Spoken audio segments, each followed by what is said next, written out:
ક્યારે એવું વિચાર્યું છે કે મોટી મોટી ટેક કંપનીઓ આપણને એમના આટલા મોંઘા ગેજેટ્સ ખરીદવા માટે તૈયાર કેવી રીતે કરી લે છે? વેલ, આ કોઈ જાદુ નથી. એની પાછળ એક પાક્કી ફોર્મ્યુલા હોય છે. આજે આપણે એ જ ફોર્મ્યુલાને સમજવા જઈ રહ્યા છીએ. આપણે એલિયનવેર 16 ઓરોરાની માર્કેટિંગ સ્ક્રિપ્ટને ડીકન્સ્ટ્રક્ટ કરીશું અને જોઈશું કે આ આખું મિકેનિઝમ કામ કઈ રીતે કરે છે.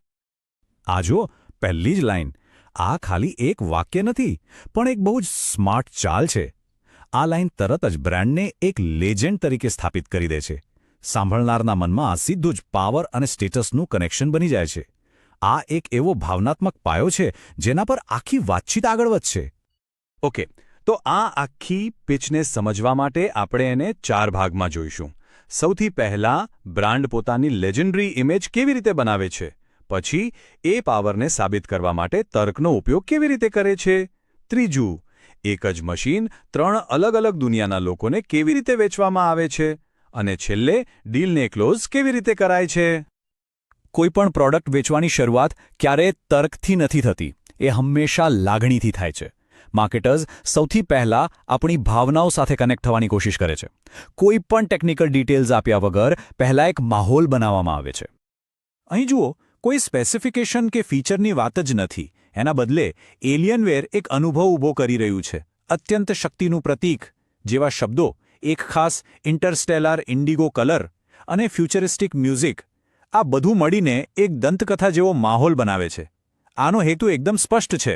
આપણું લોજિકલ મગજ કંઈ વિચારે એ પહેલાં જ ભાવનાત્મક રીતે જોડાઈ જવું, જેથી પ્રોડક્ટ ખરીદવા માટે એક માનસિક તૈયારી થઈ જાય. તો એકવાર ઇમોશનલ કનેક્શન બની ગયું એટલે પિચ હવે બીજા સ્ટેજમાં જાય છે. હવે સમય છે પેલા મોટા મોટા દાવાઓને તર્ક અને તથ્યોથી સાબિત કરવાનો. આ છે આખી સ્ક્રિપ્ટનો મુખ્ય દાવો. તેઓ એવું નથી કહેતા કે લેપટોપ ખાલી પાવરફુલ છે, પણ એ ભવિષ્ય માટે તૈયાર છે. આ બે શબ્દો બહુ મહત્વના છે. એ ખાતરી આપે છે કે આ એક એવું ઇન્વેસ્ટમેન્ટ છે જે લાંબા સમય સુધી ચાલશે. ટેકનોલોજી જલ્દી જૂની નહીં થાય. સારું, મોટા દાવા તો કરી દીધા, પણ એને સાબિત કેવી રીતે કરવા? તો એના માટે આવે છે નંબર્સ. જુઓ, 10 કોરનું પ્રોસેસર. આનો સીધો મતલબ છે કે એક સાથે ગમે તેટલા કામ કરો, મશીન અટકશે નહીં. પછી છે RTX 4050 ગ્રાફિક્સ કાર્ડ. એટલે કે ભલે ગેમિંગ હોય કે પછી કોઈ ક્રિએટિવ કામ, પરફોર્મન્સ એકદમ ટોપ નોચ મળવાનું જ. અને આ 1 TB SSD, આનો મતલબ છે કે બધું વીજળીની ઝડપે લોડ થશે. તો આ બધા નંબર્સ મળીને પેલો જે દાવો હતો ને ફ્યુચર રેડી પાવરનો, એને એકદમ મજબૂત બનાવે છે. અહીં માર્કેટિંગની એક બહુ જ સ્માર્ટ ટ્રીક છે.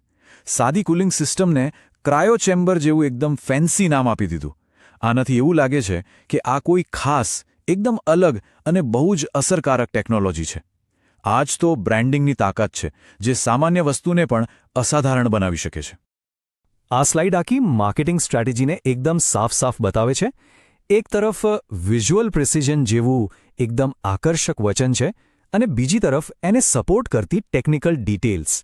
આ સીધું 2.5K ડિસ્પ્લે વેચવા કરતાં એક વધુ સારી અને ભાવનાત્મક રીત છે, જેની અસર ઘણી વધારે થાય છે.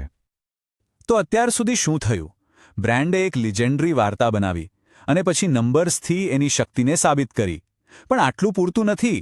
હવે એ બતાવવું પડશે કે આ બધી શક્તિ લોકોના જીવનમાં ક્યાં અને કેવી રીતે કામ આવશે. અને અહીંથી પિચનો ત્રીજો અને કદાચ સૌથી રસપ્રદ તબક્કો શરૂ થાય છે.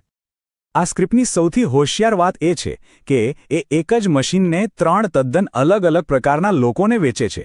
એવું બતાવવામાં આવે છે કે આ લેપટોપ માત્ર એક ડિવાઇસ નથી, પણ એક એવું સાધન છે જે કોઈપણ લાઇફસ્ટાઇલમાં એકદમ ફિટ થઈ શકે છે.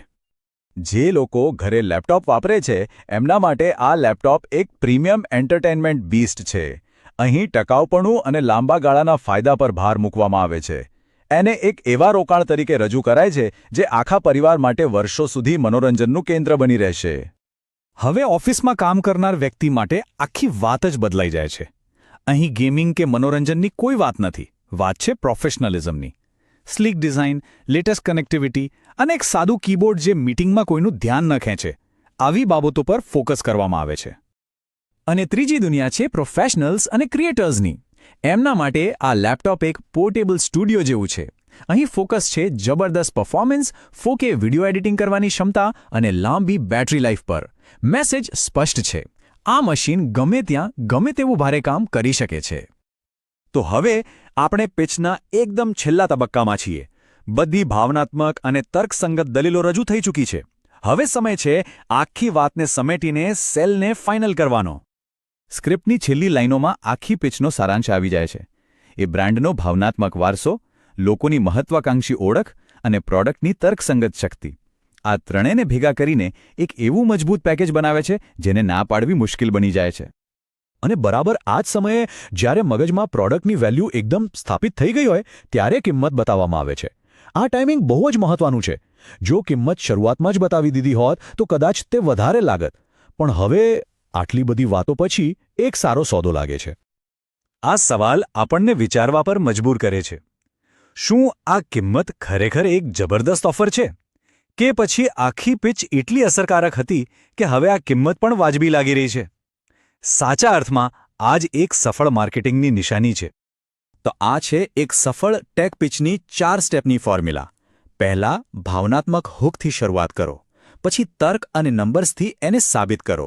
ત્રીજું, પ્રોડક્ટને લોકોની ઓળખ સાથે જોડો. અને છેલ્લે, એક મજબૂત ઓફર સાથે ડીલને ક્લોઝ કરો.